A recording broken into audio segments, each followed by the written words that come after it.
and it is time for it to stop.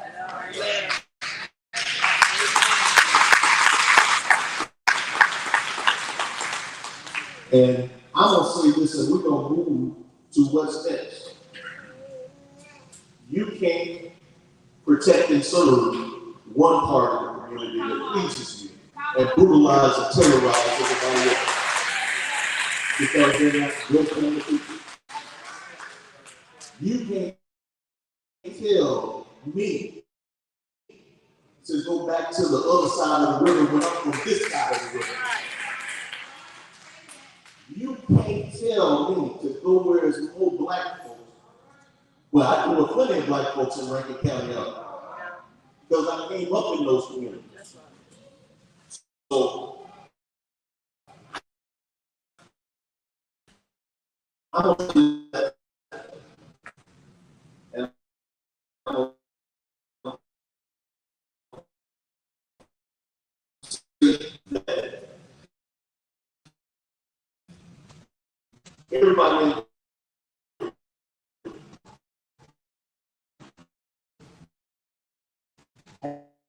has had a job. You cannot have any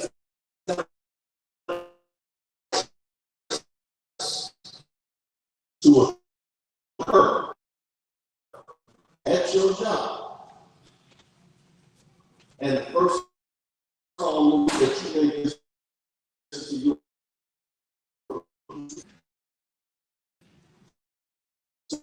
so that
I said, but when I spoke at my high school, when my principal placed the bet, I wouldn't make it to thank you, Mr. Surgeon. And my counselor said I should attempt to go to college. And I came back with my bachelor's, master's, working in my doctorate.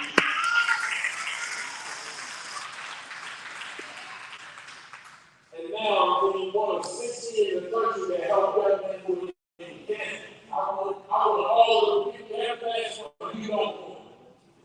I told you the teachers, give me every last one that you don't want in your class. Because I didn't tell the churches, because some churches will never. And because the high school pay for speaking, was Saturday and talked to the conversation. And when they sat there, and you look at me, and you look at the program, and you look at the program, I said, yes, sir. The last time we were sitting next to each other, this was not the situation. Because the last time we were sitting next to each other, this was my Lord. I was talking possession and actually he was defending. And now I was sitting next to him, and he knows that my message was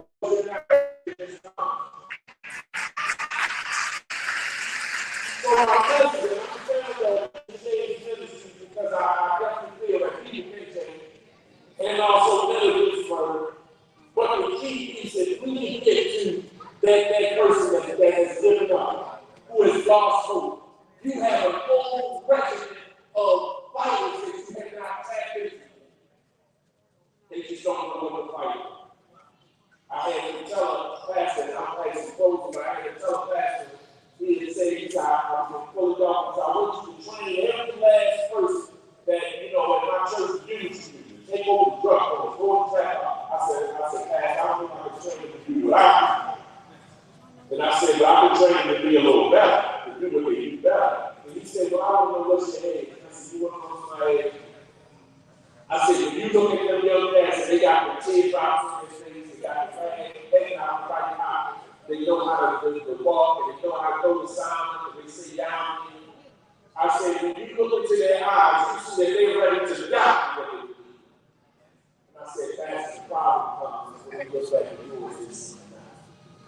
I said, so how are we prepared to die for what's right? And how are we prepared to let them die for what's wrong if we're not prepared to die for what's wrong? And I said, so the difference is if we had that name ready and we pull the pin and we drop it, I know what I'm doing, you know what you're doing. And so let us not forget about the ones who are in the fight. We don't have something to fight. Amen.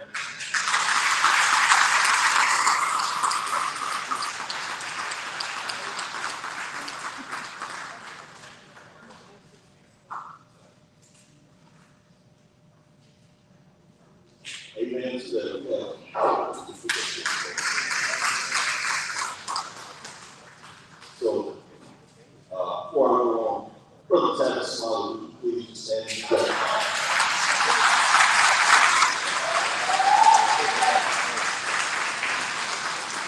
And now, let this go on without acknowledging you, without acknowledging that you've been in this fight for a long time.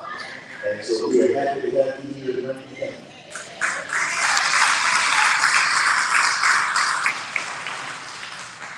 So at this time, I want to bring forward Brother Kareem Muhammad, who I have gotten to know in the last few months. Didn't know a lot of these people beforehand. Been knowing Priscilla for, well, we ain't gonna say how many years. And it was Priscilla actually who was the facilitator because she had asked me to assist First John those warnings in 1955 for the rest of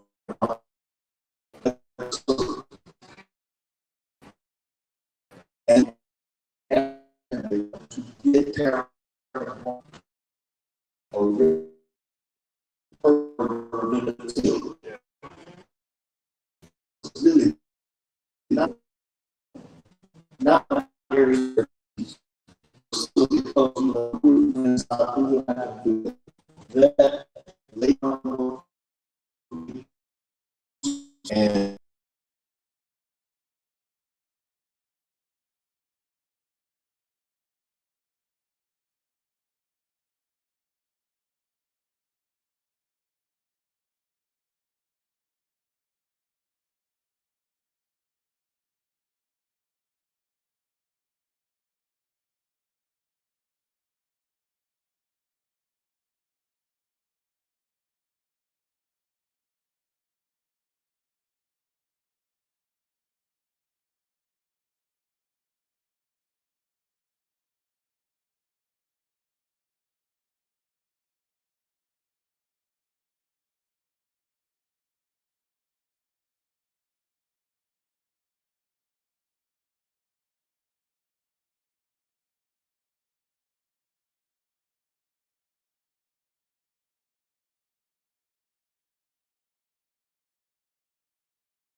a man that called for 1 million in 1995 and 2 million.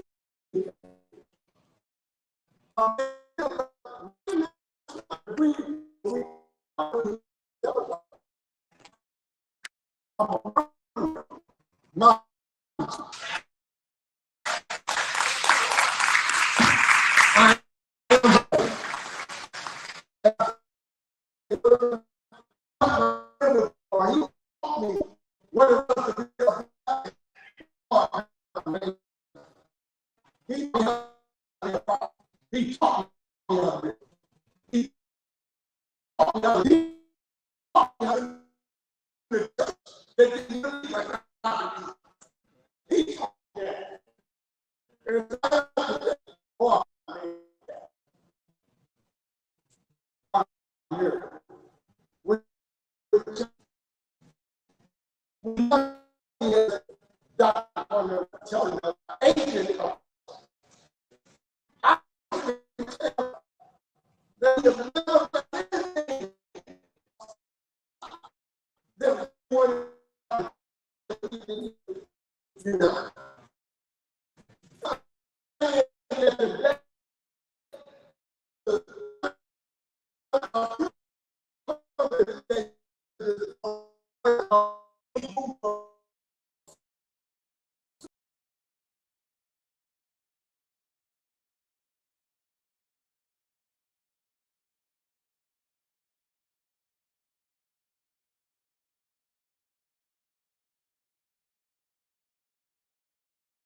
VP and recognized as our Dr. President. They were giving us the tone of how to move forward. And then, of course, faith. We're talking about the good ones. Faith. Faith that if we stand together as a foundation, we will be victorious. And so we stand here today saying that we must be united. It says these words, a great giant once said, if I don't stand for myself, then who am I? I don't just repair things, I make them sing.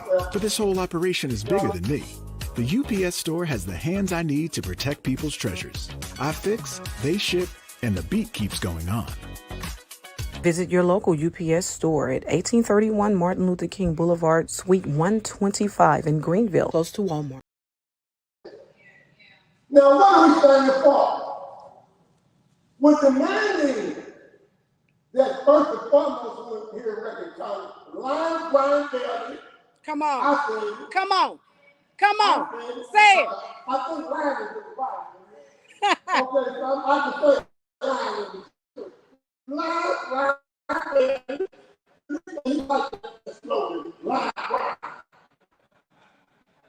Come on. Line grind daily. Got to go.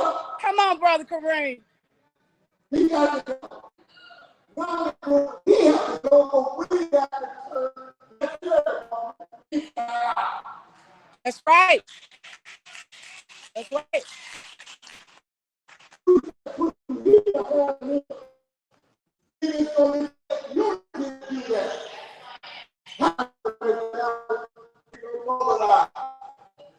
We got to mobilize.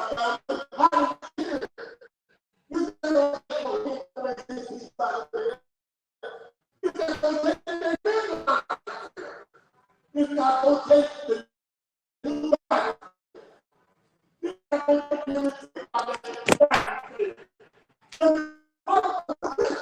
in the White House,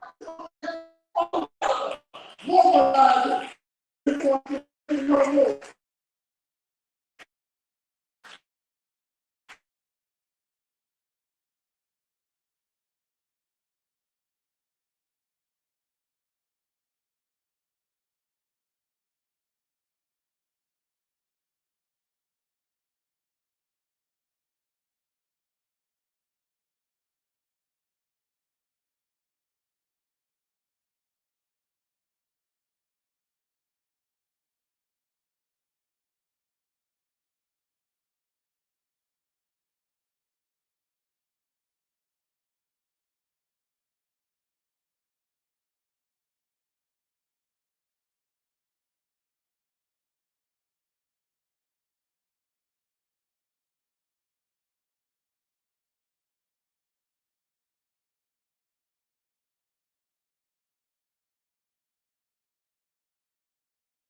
We may not all have the same understanding, but we got the same issue. White supremacy. There's a million of them out here in this country. And I have to say something over the all over. You may not be able to say something, but recognize this. We love you because your presence means that we are united. We are united. Our people wanted us to be united. They just tore it down after 95. They never wanted to see that again. And they never expected to see it again. But this is where we at, and this is just day two. Come back tomorrow in Jackson at the convention center and see on one side the black women standing strong and saying no more. Thank you. I love you. Black power. Black power!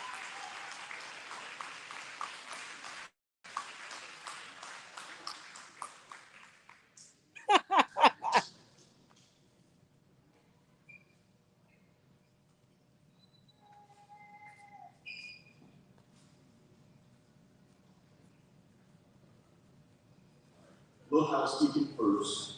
You're driving into a Texas plate RLG 8656. Your hazard lights are on. We certainly want you to have a working battery when you make it back to your car.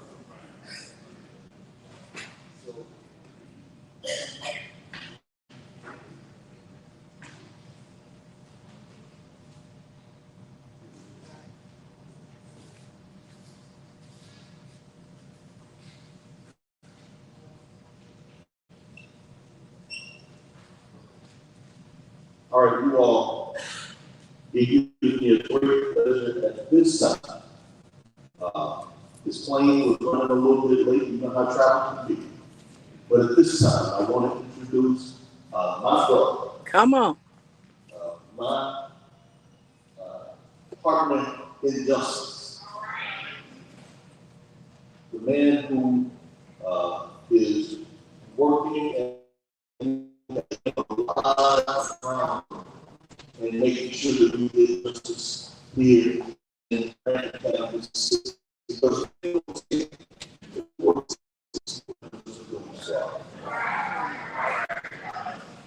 and this brother has been here every step of the way along with me, and he is going to go the distance. I can guarantee you that. So without further ado, at this time, I'd like to bring to the stage and introduce Brother Malik Zuli.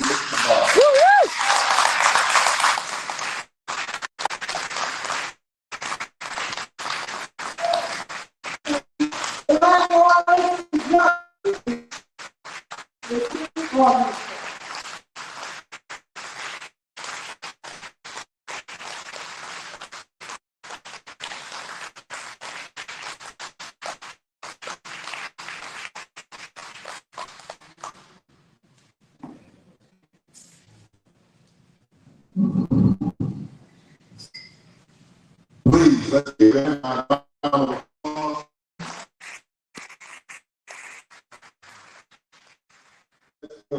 NAACP,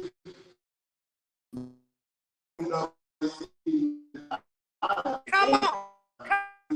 certainly, maybe strong NAACP in the nation. Come on.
there's members of the media here that reported this occurrence and believed in this story, and we want to thank all of those press that are here.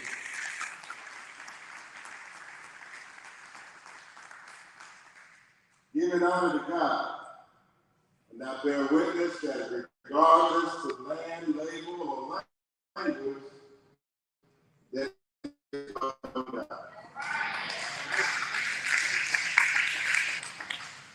Rankin County.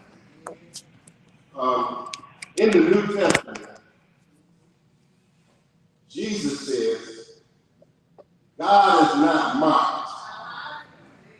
That whatever a man soweth, that shall he also reap. Others who study Africa, we have a teaching called Ma'at, and it means truth, justice, order, balance, and reciprocity. We are now in late August, but back in January, something very bad happened in this county. Back in January, something very horrific happened to this county to two young men that I, and attorney Trent Walker, and Black Lawyers for Justice, happened to these two men that we represent. Something very bad happened here. But what happened here on January 24th, 2023, will forever be marked as a turning point. Yes. In the history of Rankin County, in the history of the state of Mississippi, Come on. and in the history of the United States of America. That's right, bro. History is being written right now in this house. That's right. That's right. Now, when we started here, we met a mother. Where is Miss Monica Lee? Miss Lee, come on up here, man. Come here. This is Damian Cameron's mother.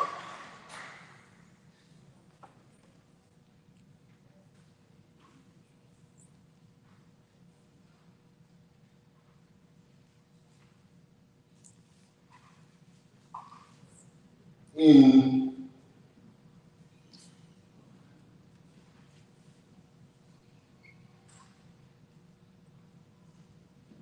a few years ago, her son, Damian Cameron. How many of you know about the death of Damian Cameron? Oh, yes. Okay. And no one really was paying her much attention about who killed her son, how her son was killed, and the forces of injustice that killed her son from this county. As a matter of fact, this sheriff's department, under the leadership of Brian Bailey, were all powerful, all control. They said that in this county that no one challenges Brian Bailey. That no one would stand up to Brian Bailey. And this mother here was suffering from bad legal representation, suffering from the oppressiveness of Rankin County Sheriff Department, because a couple of years ago, Elder, one of the Goon Squad, Hunter Elder, and another, Luke Stickett.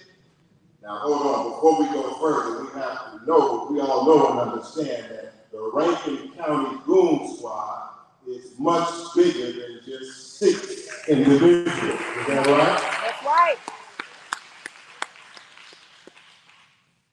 But Luke Stickman and Hunter Elder had jumped on her son for a minor detention and had beat her son to death. But the autopsy had lied on the cause of death of her son. there's a story behind that, and which we'll get further into. But thanks to God, and thanks to the tide of justice that is now sweeping through this state and this county, we want to know on behalf of Attorney Trent Walker, who first came to her rescue. Come on. And on behalf of Black Lawyers for Justice, we are both now fighting on her behalf. Woo woo! We want to let you know that what was done in the dark will come to the light. And that which is hidden has now been exposed. And the lies that went into the cause of her death of her son are being uncovered, and that justice is on the way.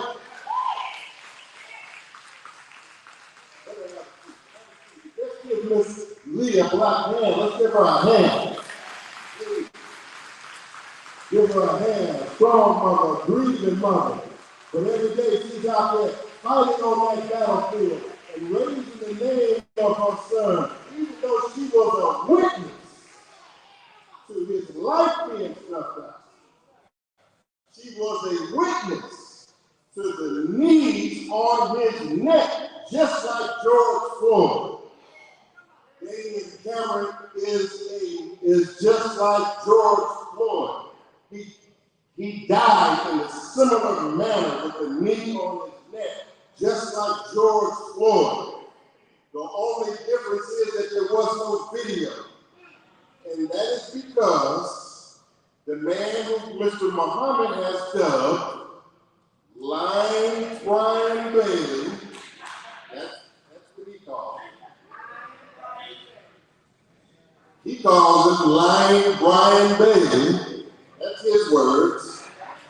But some of you all are from Rankin County.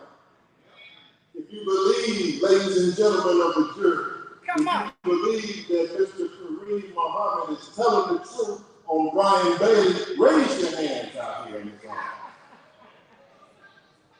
Take your time. All right. Let's take it a little bit further here.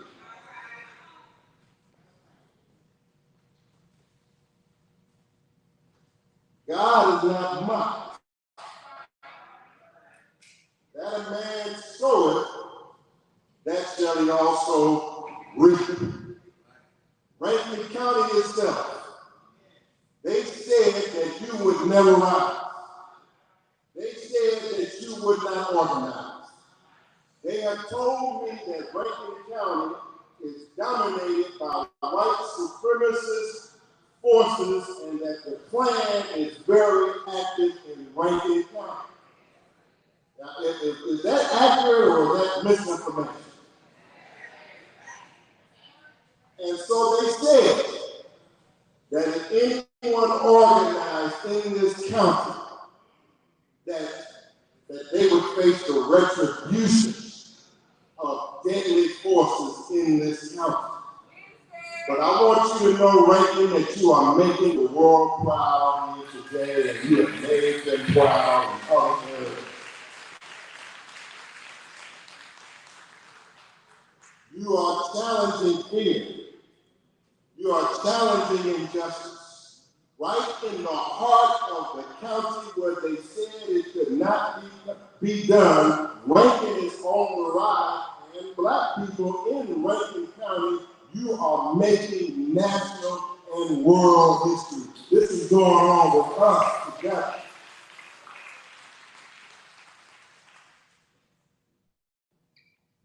Now, the case of Damian Cameron has been amplified, magnified, and buttressed by the events unfolding in the Michael Jenkins and the Eddie Parker case.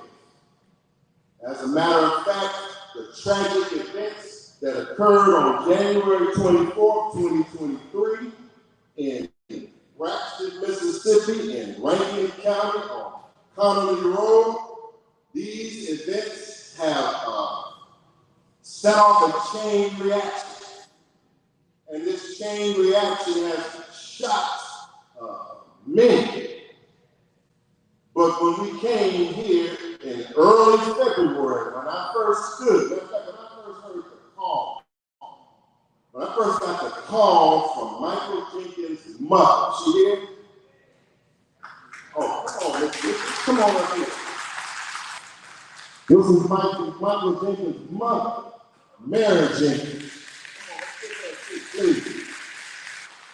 This is Michael's mother, Mary Jenkins, a long-suffering mother. A mother that has been through a lot and has stood strong and has had to take care of her son and her husband through all of this. Miss Mary Jenkins, let's give her a strong.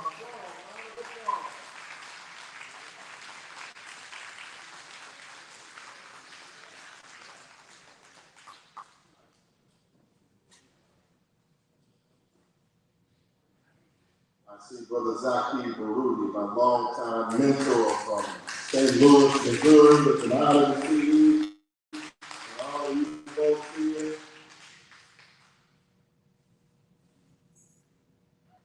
What do we want? And when do we want it? What do we want? And when do we want it? And we get some of it. We get some of it. Let's get into it. Okay, so when Miss Mary Jenkins and Mr. Mel Jenkins, Michael's parents, and when I first started talking to them and when I was connected to them by the Honorable Sherelle Potts. Okay, when Miss Potts called me to help them, I guess she was figuring that they needed somebody strong to deal with this issue of this problem. And so we started off working in the dark. And we started working on some serious details in this case. They were disrespected. I'm talking about Rankin County. They were severely and grossly disrespecting Michael's parents. While Michael, after having been shot inside the mouth by Hunter Elmer and placed in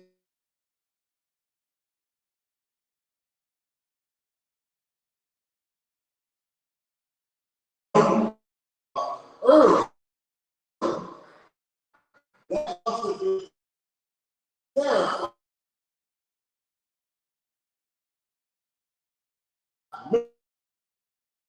Main departments that had just terrorized them. And at this time, they were enforcing all of their lives. They had told me that Michael Jenkins, that he had assaulted the police, that he had tried to kill Rankin County police officers in that house. They said that Michael Jenkins and Eddie Parker had 9 grams of methamphetamines.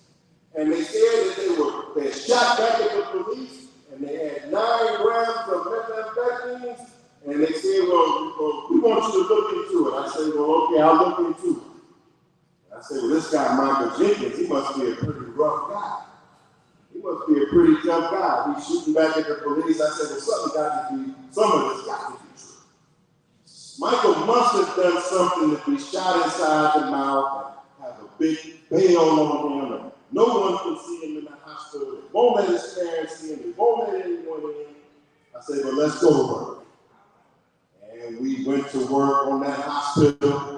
We went to work on behind the scenes, making calls and on the phone and giving out instructions. And I just said, well, let me just go to work on behalf of these folks. Let me go to work. Now, before I go further, I just got to say quickly now, I'm not an outsider here. I may live outside of here, but my family is from Mississippi. We are from, my cousin, myself, we are Mississippi folks. We grew up here running on the dirt roads every summer down in Pike County, Mississippi. This is not an accident. This is not something that just happened to be put together. There's something divine about this. And I want to say this. You all needed somebody strong to address these problems. Because everywhere we go to a victim of police brutality in the state, they are always saying that the attorney is scared of the police. Can't get a lawyer to go up against the police. They won't face off with the police. You know, in Exodus, I think, there's a story about Moses, and it says that Moses killed an Egyptian. And after the scripture says Moses killed an Egyptian, then he was chosen for his mission. And so when I always study that, I say, well, there must have been something about Moses that God liked, or he didn't mind what he did in order for him to appoint him to his next position. We need strong people to deal with these strong problems. We can't have weakness dealing with these problems. Now, we are no average people. You in Rankin County, you're just not an average people. You're just not ex-slaves. You are not just happen to be the oppressed or those that are in poverty or the minority, as they call it. We are much more special than that. Brothers and sisters, quickly, you have to understand that our sojourn is written in the scripture. And that we are those people that have been written about that were in bondage for 400 years. When you read about that, you're looking at yourself. And therefore, you have a special role with your Creator. And therefore, bothering you, torturing you, terrorizing you will not be taken lightly by the God. All you have ever needed was some men, some women, some attorneys, and some leadership that has backbone, spine, courage. Okay, so we're getting into this now. I'm talking to Mr. Eddie Parker. I'm dealing with Eddie Parker about what happened in that house because I couldn't believe what happened in that house. My training as an investigator, training as an attorney, led me to believe that something here is not, some part of it has to not be true. When I was told that in the house that we were waterboarding, and you know, waterboarding is a military tactic. Waterboarding is a military tactic that was denounced in the United States war in Iraq at the Abu Ghraib prison. It was a tactic where U.S. soldiers were taking Iraqi detainees and while having them bound and detained and spread on their backs, they would pour water all on their faces to make the detainees believe that they were drowning and thereby attempt to elicit a confession. That's what waterboarding is. So when Eddie Parker said that we were waterboarded, I said, wow, man. I said that's kind of unbelievable. Because in all the police cases that I've been a part of, I never heard of deputies waterboarding someone. When they said that sexual device was used on us in that house, when I was told that a sexual device, or pardon me for the young people again, but I mean, this is a certain level of education they need to be aware of. because there are some sick people in this world. My sisters and brothers, can you imagine law enforcement under the color of law, in uniform, representing a county with sexual devices or dildos in their hand, using it on persons in their custody? Can you imagine? They came, the goon squad. Many in Rankin County call them the death squad. But they are self-admitted goon squad, meaning that they have identification, they have a history, they have organizing. It is said that the goon squad consisted of the whole night here in Rankin County. Come on. And they had an attitude. They had an attitude that they could operate with impunity, that they could terrorize with impunity, that they could torture without regard. And they did. And we all know that the goon squad from Rankin County could never have existed without the approval, the authorization, and the sanction of Sheriff Brian Bailey. Brian Bailey is the goon squad leader. Yes, nothing happens of this magnitude. None of these sexual assaults, waterboarding, shooting, beating, the crushing of Damian Cameron, and so many others we will talk about, none of this could have possibly occurred without the supervisor knowing about it. Come on now. Without the supervisor turning a blind eye to it. Right. Without the supervisor giving a wink to it and nod to it. That's right.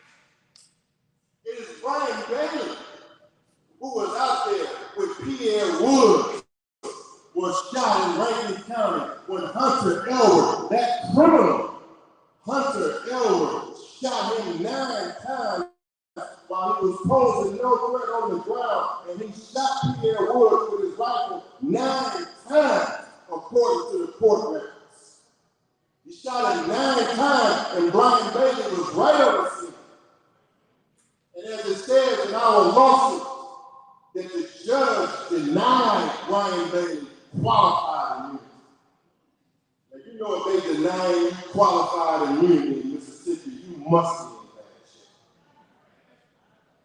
Because we're at a historic moment that never in the state of Mississippi has any white law enforcement officer ever been held criminally responsible for harming a black person in the history of the state of Mississippi. But Brian Bailey was on the scene. And the judges in that case said, Brian Bailey, you do not have protection. You do not have immunity because you could have given Hunter Elwood the order to not shoot and to assassinate Pierre Woods, but you didn't, Brian Bailey. But we got more news on Sheriff Brian Bailey. Since we have been working this case over the last 8 months, Attorney Trent Walker and I, we and Angela English and others, we have gotten call after call, email after email, and we have gotten a flood of information from all of the victims of Rankin County terrorism, and we got Brian Bailey by the toe, and we won't let him go. We have all the evidence and the goods on Bailey. And it's coming out now. Why he wants to remain sheriff, I can't imagine. But it won't stand. It won't stand. We want to say before we go further that Brian Blade, your days as sheriff, your days are numbered as the sheriff of this county. We won't stand for it, and I won't stand for it. We're coming for you, Mr. Blade. Rankin County Board of Supervisors, you have funded Brian Blade. You have provided him the weapons for his goon squad. You have provided him the budget for the cameras which he intentionally tell his officers to turn on. You have provided everything he needed to conduct this operation of terror within his department. And the Rankin County Board of Supervisors, you will not escape liability in this matter. Rankin County has never established a police review board. They have never put forth a piece of legislation or any type of action to deal with the terrorism of this county. And so the house is coming down. And the house must come down if justice is to live. We cannot have injustice existing at the same time where justice is coming forth. The two can exist at the same time. We have to destroy injustice. We have to get at the root of injustice. Now, my mother is terrified. She's from Macomb, Mississippi. She is terrified of me being here and coming here today and in general, because they have said that if I keep it up, if we keep it up, but specifically if I keep it up, keep this up, that I'm going to be assassinated. Okay, so what I'm saying here is that, look, they're saying,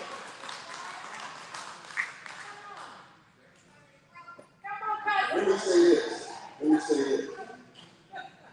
If anybody in here is connected to anybody that says that they're going to assassinate, I'm going to tell you, you don't have to take my life because I'm giving my life. I'm offering my life for the justice and liberation of my people. I'm not running from the fight, I'm running to the fight. Because I don't want to live in a world where I can do some justice and I got to run and hide for the sake of my own life.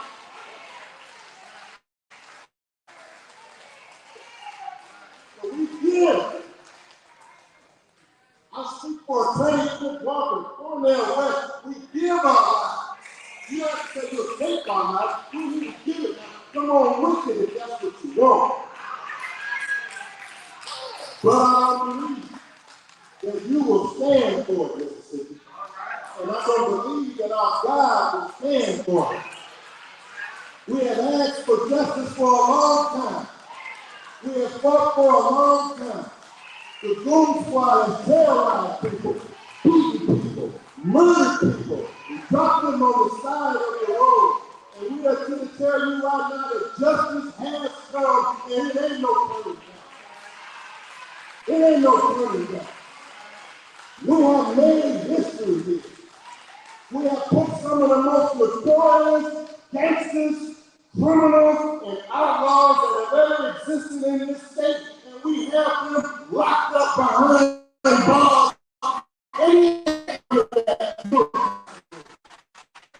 What do we want? And when do we want it? What do we want? And when do we want it? The Goon Squad, they are of all races. They call our officers. They are black, but they are white. They are of all races. The Goon Squad has beaten people repeatedly and mercifully. I'm talking about Hunter Elder, Christian David, Brett McCalvin, Joshua Hartfield, Updike, Middleton, all of them. Now we thought, after everything that you have heard about the water board, the torches, the the sexual assaults, the cases, the beating without warrant, without a warrant. On that day, have a seat, sisters, brothers. I know y'all pumped.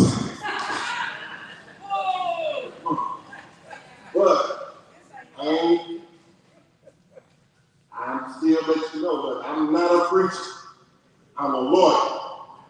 And so I come here to let Rankin County know that I'm coming to talk to you like I'm going to talk to that jury if this case goes right.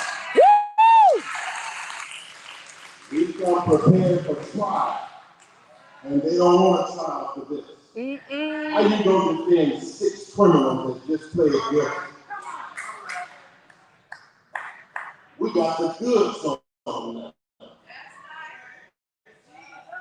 Now look, I'm not going to keep it long. But to say what I have to say and then to move forward and to hear from you. You get justice by standing up. You get justice by going hard. You get justice by taking everything that I learned at Howard University School of Law and putting it into action here on this battlefield. And you do it behind enemy lines through threats, intimidation, and you do it because you love the clients and you love the people you represent and you love people who you come to help. And Dr. Cornell West said, our motivation is love. It's the love that casts out the fear. It's the love that makes you avoid and ignore the assassination threats. It's hearing the pain in Mary Jenkins' voice when she talked about Michael Jenkins and how he had to drink through a straw and how he almost lost his life and how they were willing to sit there and let that man bleed out. If she can live here, why can't I fight here?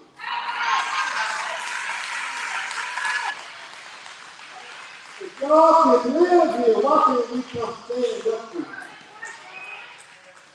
And standing up strong and being unrelenting. That's what I call our legal style. Myself, Attorney Trick Walker, all of those that are helping us. We're unrelenting. Unrelenting. We're not dogs, but they say we like bulldogs. Because we don't come to play. Because we're tired. And we are connected with our community and our people. We're not just warriors on the side. We are part of the same family, the same movement. We all rap together. This is all with divine order. And so I want to say, to move this towards conclusion, I am so honored just to be in the midst of so many great people of struggle in this country.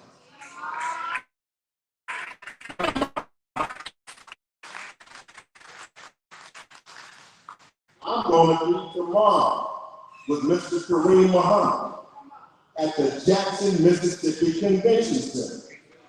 He has called for 1,000 black men to take a stand tomorrow. They have called for 1,000 men now to stand up and to be men. Look at all these sisters out here in this office.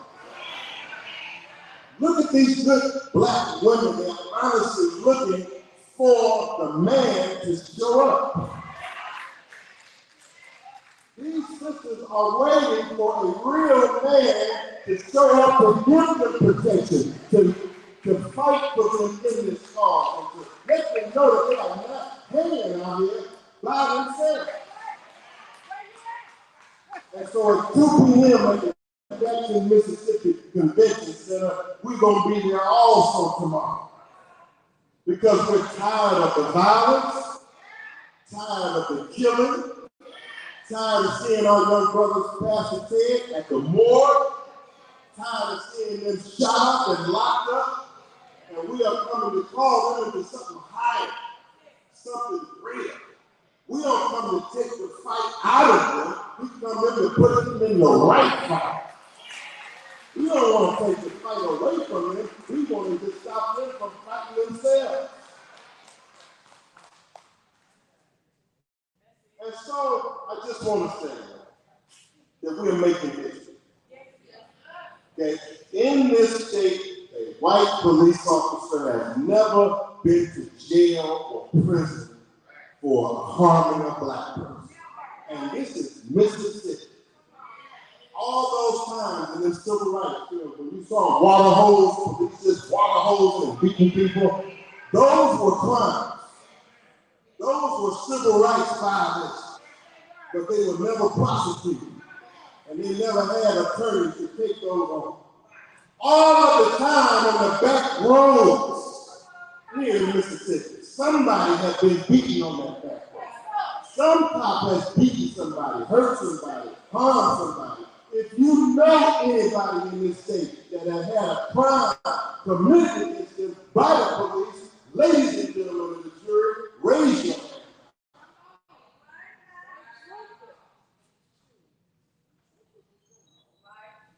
This has been going on so long that y'all have long for. That you figured that nothing could be done about it and nobody would do anything about it. Now, when we got this case, we didn't just talk about bringing criminal charges. We worked Attorney Walker and I with extensive advocacy to the United States Department of Justice. I mean, we prepared a case just for the Department of Justice and things were going to trial. Because we want them to take us seriously. That we have facts and evidence and we have proof that we want to present to you to take our case seriously. And the way that we approach them and the way that we advocate for them relentlessly, advocated to the Department of Justice, and the way that we have worked with them to let them know that it's not just the lawyers talking, that this is the entire suffering community talking. We represented you. And you have stood up here and let the government of America know that you are serious about what is happening with you. And this part of us working together is what achieved these results. When Christian Clark came here to this state, I said, Attorney Walker, make sure Mary Jenkins, Mama and Dad, Eddie Parker was dead. Don't let Christian Clark come to this state and leave and we not be there. And they were there. And Ms. Jenkins stood up strong. Every possible move that we could make to bring about this result, we have done. We left no stone unturned. And we just didn't start. And so it was a matter of divine justice. It was a matter of it finally came to my decision in the dark on August 3rd and August 14th. You were shocked.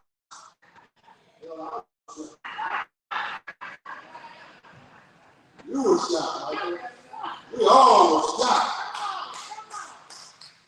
Look, Michael Goldberg, I gotta give him credit. If nobody believed from the Associated Press, he believed. Look at my hand.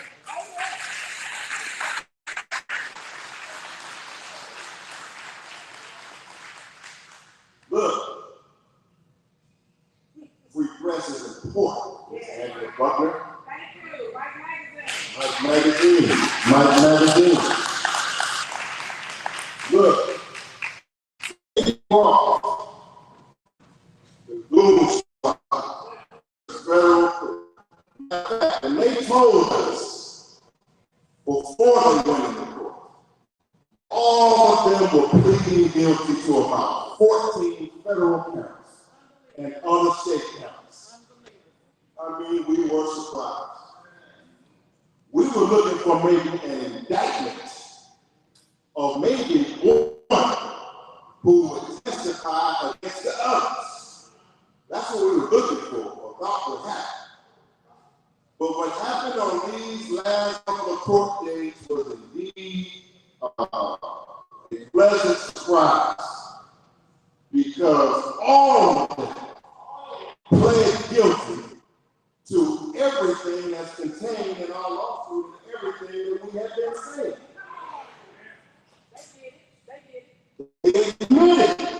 came and busted the house without warrants.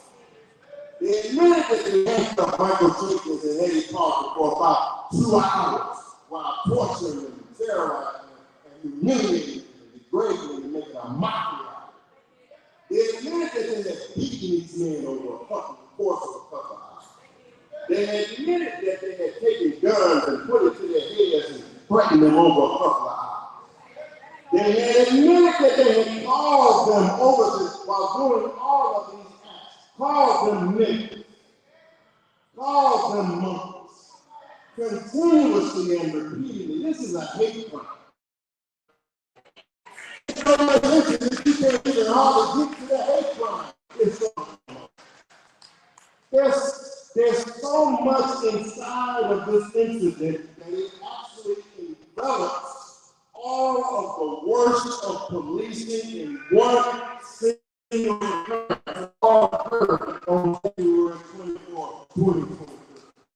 And there is no person in this state, regardless of what your political party is, there is no person in this state, regardless of your race or political party, even if you're a sheriff or a deputy or a police officer, you will be embarrassed by this. No decent human being, whoever they are, will stand by what happened in that house. I don't care who you are. That's how bad it is. It's not even a debate about it. So, my sister's like it. I didn't worry.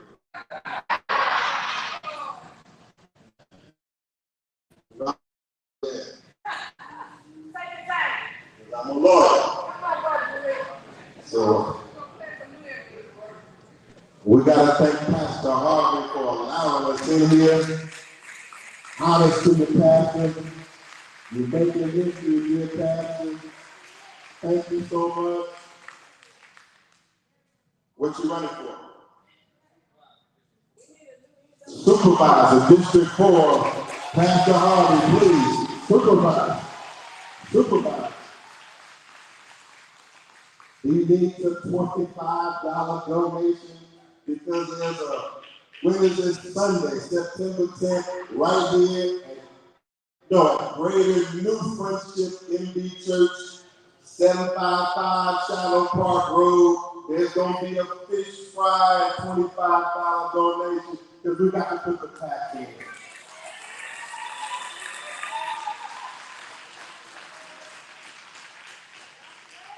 They pled guilty. And that was very gratifying to the soul and to the emotion and the state of being of Michael Jenkins, Eddie Parker, and their family. To see these criminals, the one that had beaten and tortured many out here. How many of you have ever encountered one of the goon squads out here in this town? One of them six. To see them brought into court in shackles. To see them last week, as you all saw them brought in their jail uniforms. I mean, now that's some justice. To see those criminals in the area where they had lied on so many. I got to go, but after they did all of this to them in the house, stripped them men naked, made them shower together naked, got juvenile and funky with it and started throwing eggs at them. Thought it was a joke when they were putting the sexual device in their mouths and caused Jenkins to defecate on himself. Is anyone crazy enough to have this case brought in front of a jury? Let's pray. You bring on that jury regardless of race, you bring it on. Because this is a pattern and a practice by Rankin County under the leadership of Brian Bailey. Brian Bailey is responsible for everything that occurred inside that house. When Hunter Elwood placed that gun in Miss Jenkins' son's mouth, put it inside his mouth and held it in his mouth.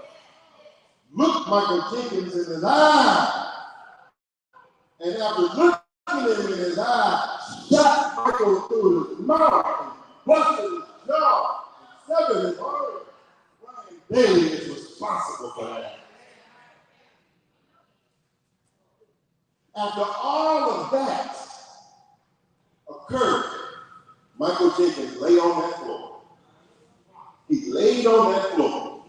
Instead of helping Michael Jenkins, helping with medical attention, helping, they let him die, we believe, hoping he would die.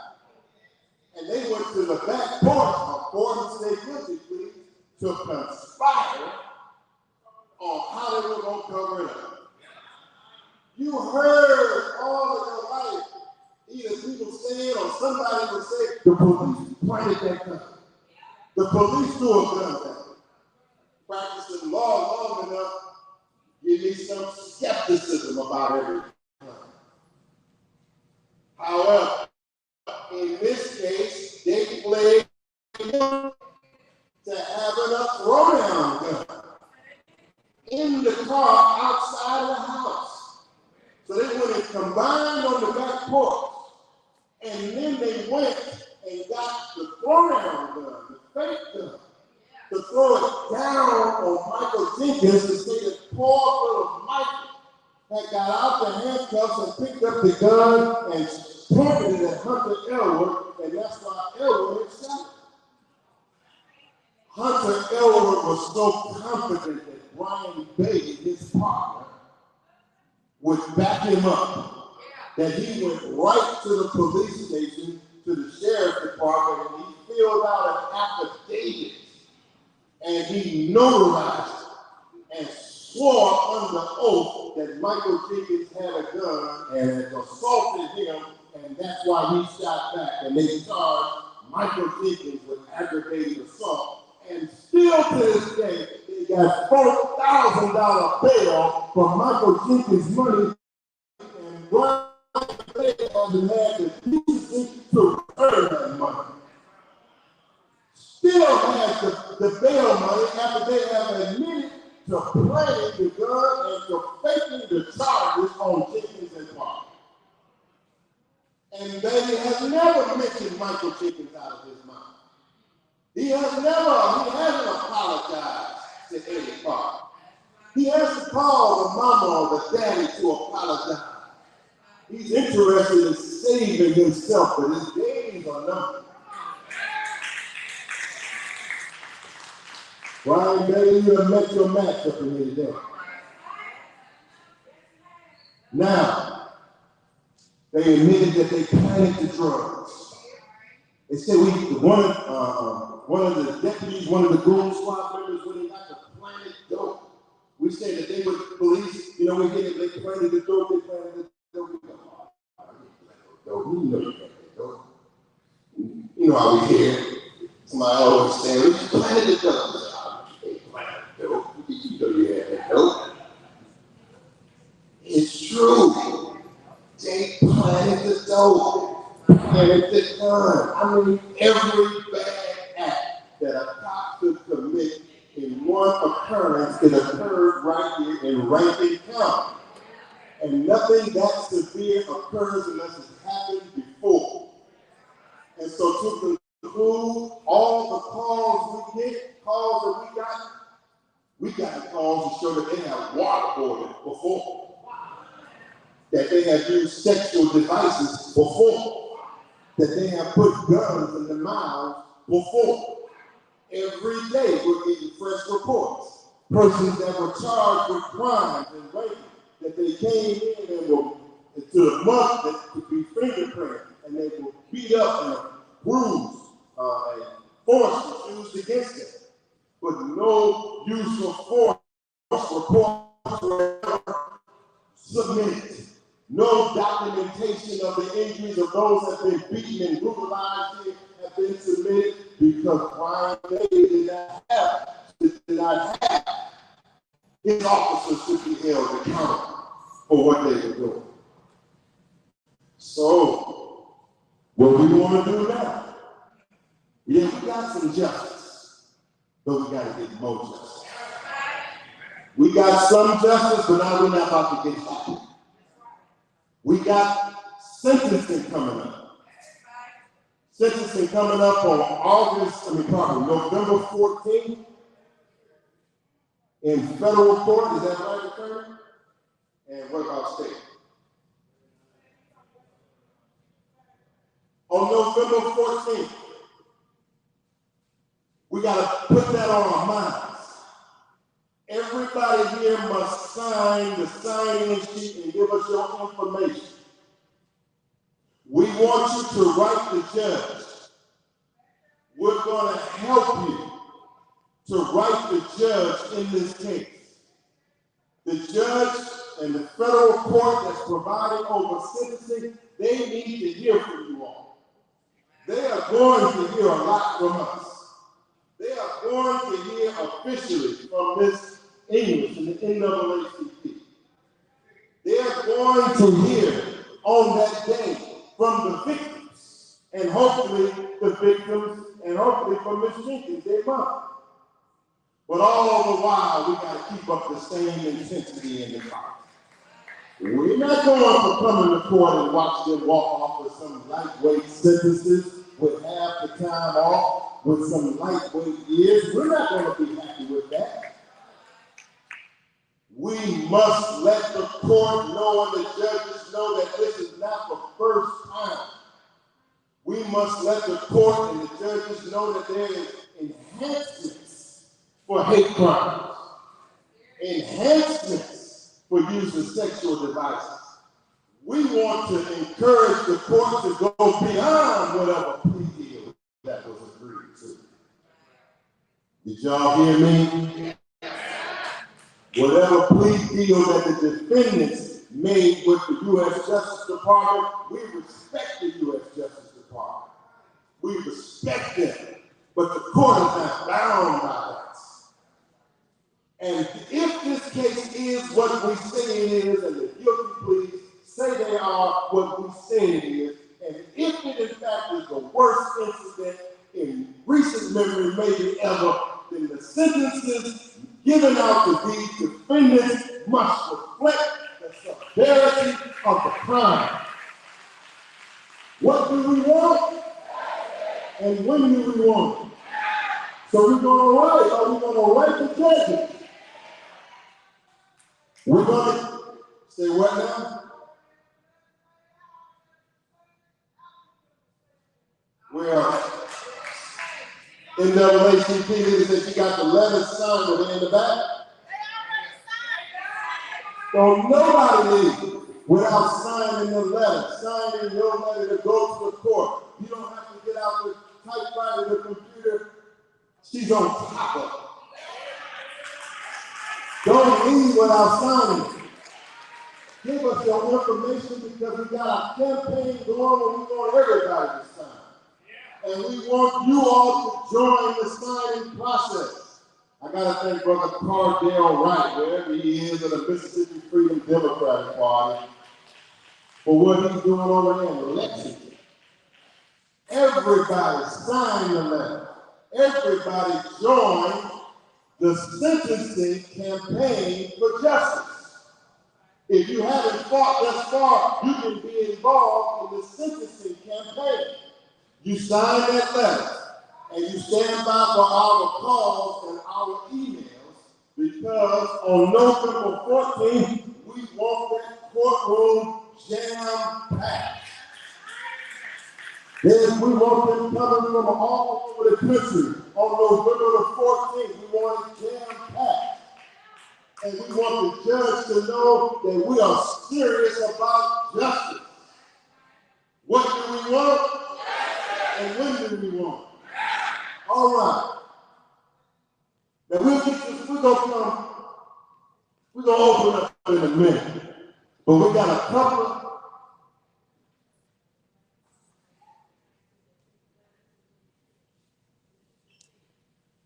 Bring it on up to have some words.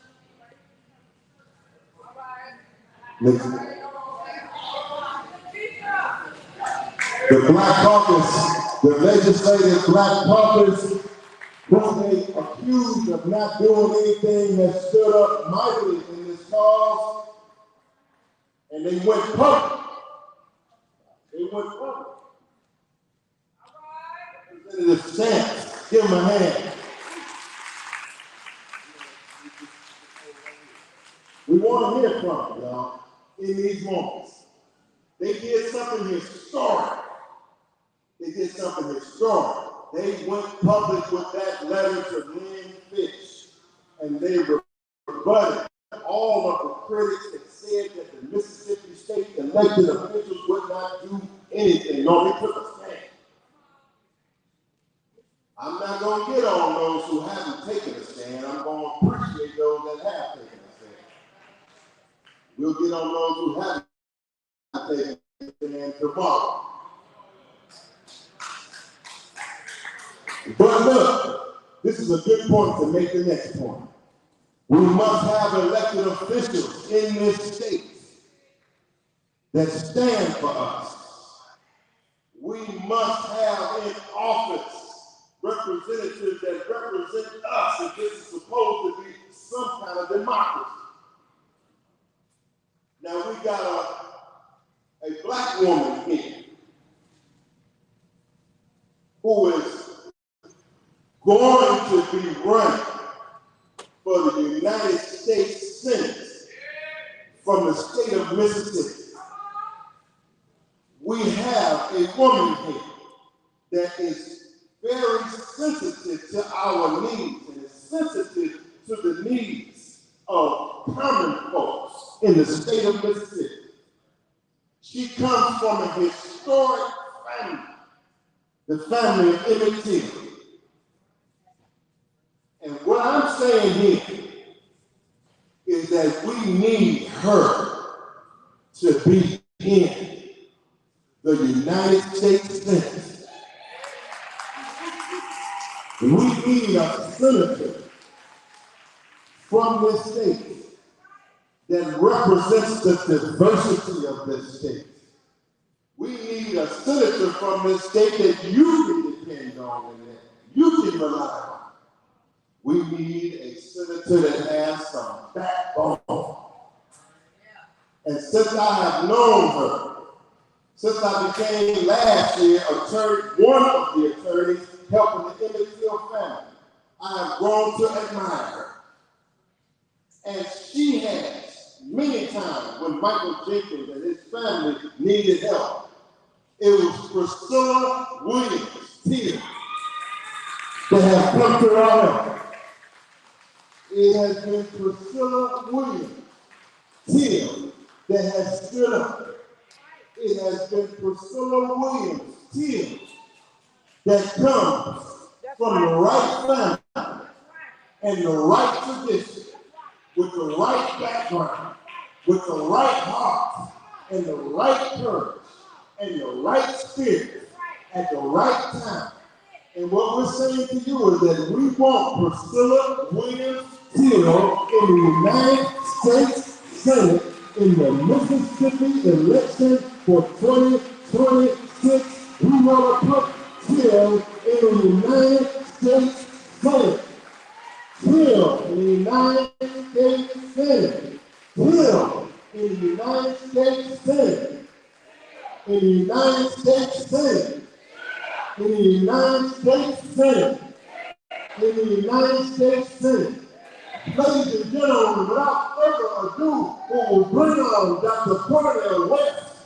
We want to bring on to you the next senator from the state of Mississippi, a woman that represents you and the cause of all of those who face injustice. Bring on our senator from the state of Mississippi, Miss Priscilla Williams Till.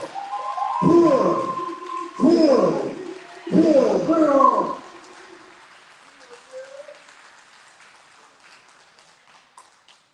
Thank you. I really was not looking forward to this break. Welcome. I never in my life thought about running for the race. until November 2018. I heard Cindy Hyde Smith, who is our United States Senator right now, make the statement of sitting on the front row of a public hanging.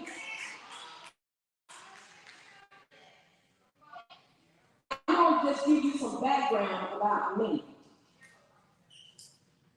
I went to an all-white elementary school. My best friends were white. I loved Elvis Presley, still do. I was named after a white woman. My mama would go and clean up and earn her husband's shirt, Priscilla Eubank. I sung country music, really, in the studio.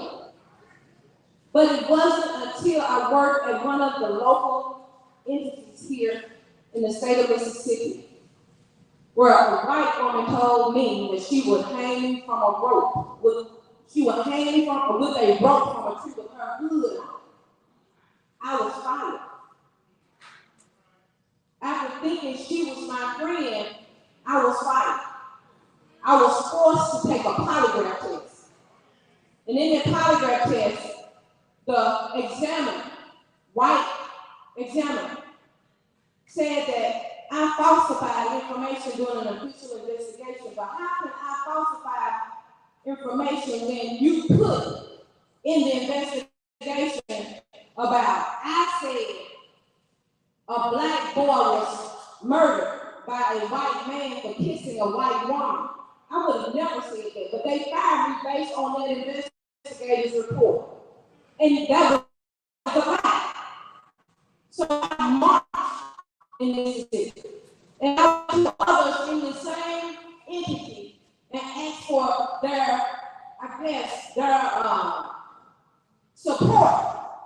Do you not know the day I got ready to march against this entity, no one stood with me.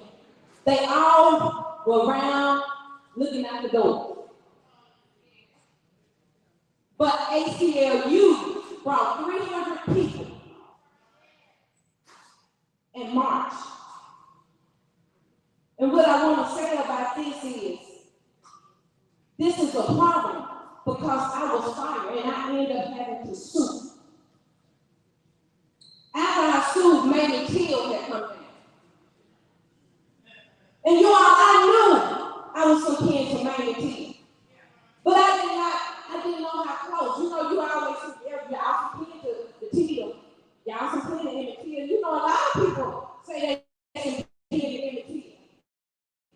But I found out I was some kin to Emmett Till when Mamie was here at a convention at Cornerstone Church for a reparations event. I spoke to Mamie, and mind you, I don't know my life as a young girl, I was never interested in listening, going to the family reunions to hang around her because we were young. The things that happened to Emmett Till, at least what we thought, that wasn't happening anymore. That didn't happen anymore. So the young people in my age, when Mamie was hearing around our family reunion, we were not interested in being around them to hear them talk about the lynchings and the murders, and my granddaddy's brother had to hide in the car and escape to Chicago.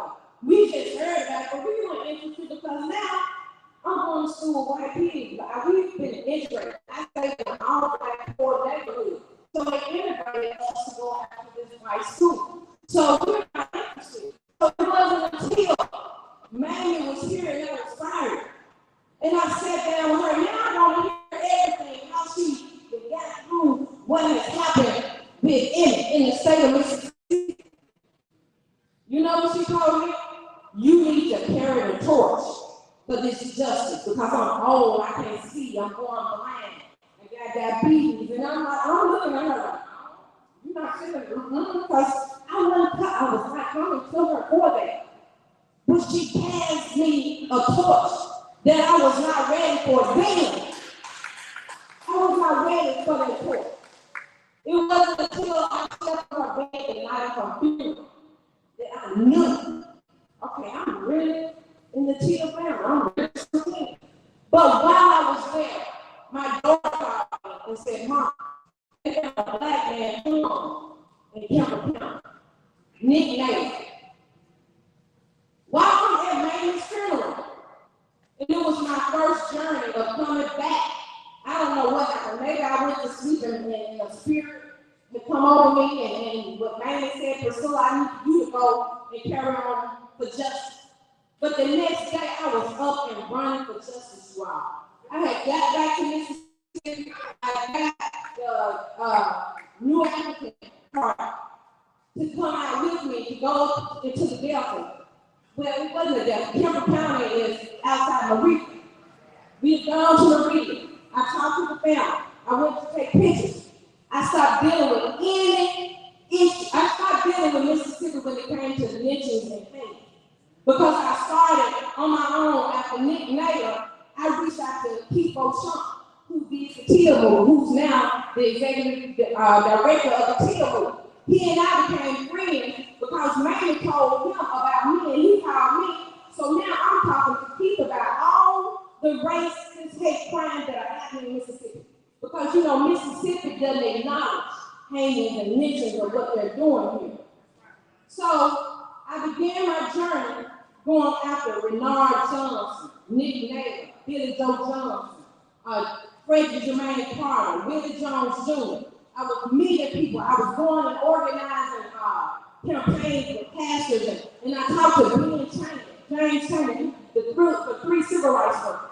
His little brother called me Priscilla. When you go into these places and you're going to have rallies and protests, there's a certain way you need to bring them. Either you're going to divide the people or you're going to bring everyone together. And I went to these places and I began to talk to the preachers, and we started having candlelight visions. With these candlelight visions, we were able to make a difference and bring out black and white people for the justice of Nick Naylor. So with that being said, my journey pursued until now I'm being followed, I'm being sought, I'm writing to the Department of Justice, I'm writing to the FBI, I'm filling out information cards with the police department. No one ever calls me back. To this day, no one ever calls me back. So I'm praying, y'all, I'm praying, I'm like, Lord, something needs to happen, I need to be protected. I felt good when I was in a suit, but when they settled the suit, I'm saying, oh my God, now they're not watching me. I'm out here alone, so now it gives the racists, the Ku Klux Klansmen, the opportunity to attack me again. Because within the suit, you kind of paying a watch. They're paying attention to what's going on with you. My car was hit. I was run off the road. All this is going on in Jackson, Mississippi. No one, the Civil Rights Division, hadn't contacted me back. So I'm praying. All of a sudden, my prayers were met. I prayed. We end up having a conference at the federal building, and I see this tall, sleek guy get out of the car. And mind you, I'm